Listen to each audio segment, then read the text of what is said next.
Hi, this is Joe Ward of Boxer Shorts Media, and I want to talk about fireworks, specifically in the CBRM, where there's been a lot of complaints lately and also a lot of firework activity, hence the complaints.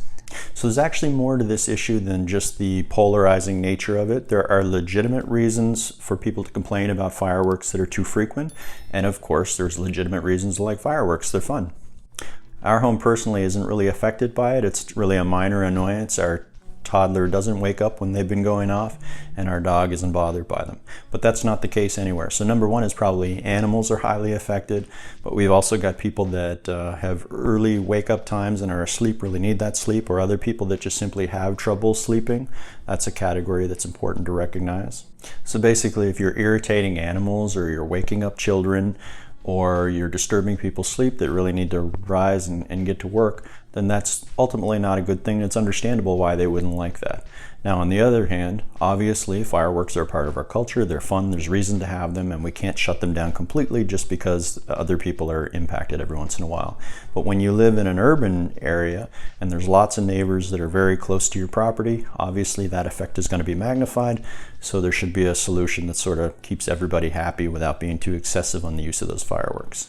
Now, the topic gets pretty polarizing because for the people who like fireworks, when they see people criticize them, they think they're just a bunch of killjoys.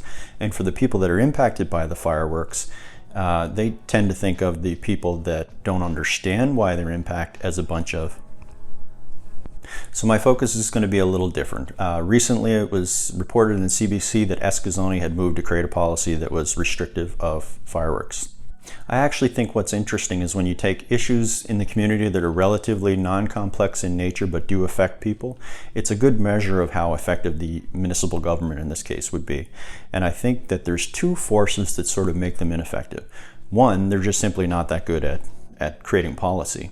And number two, they're just simply not that good at moving on policy for those among them who like to be liked, for the people that want to maximize the amount of people in the community that they please, so they're afraid to take a position that might get a bunch of people emailing them with criticism. But unfortunately, that's the job. When you're a leader, your job is not to necessarily make policy that keeps absolutely everyone happy all the time, because that is impossible. So as a leader, you have to decide what's right, and you have to move on that, even when you're going to upset some folks. And you're always going to upset some folks almost with any topic. So if my premise is that the municipal government is not good at creating policy, let's create a suggested policy for them.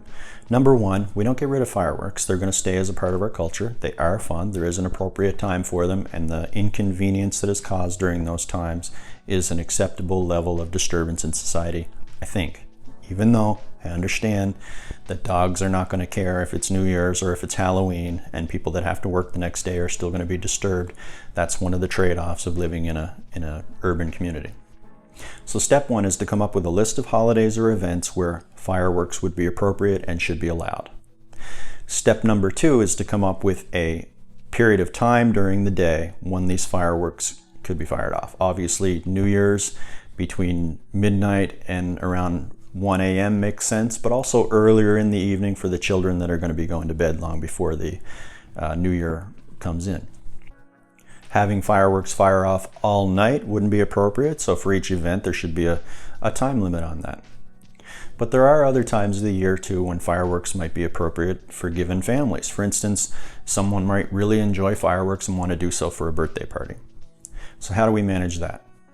So one approach would be permitting, where we simply create an online tool that allows a person to file for a permit, and they say, let's say it's a birthday party celebration or an anniversary celebration, and they would like to do it, the time of day when they would like to do it, and acknowledging the limitations of what they can do. Then simply have somebody in the CBRM review the permit and give it an approval, send it out electronically, and you're done with it.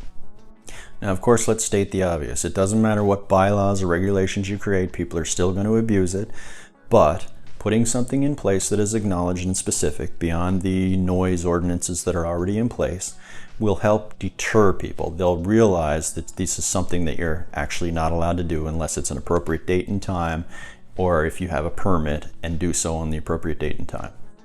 That'll at least help people recognize that there are regulations about it and encourage them to be a little bit more considerate.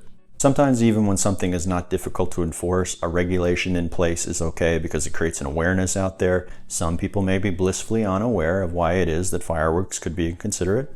given that they're so much fun.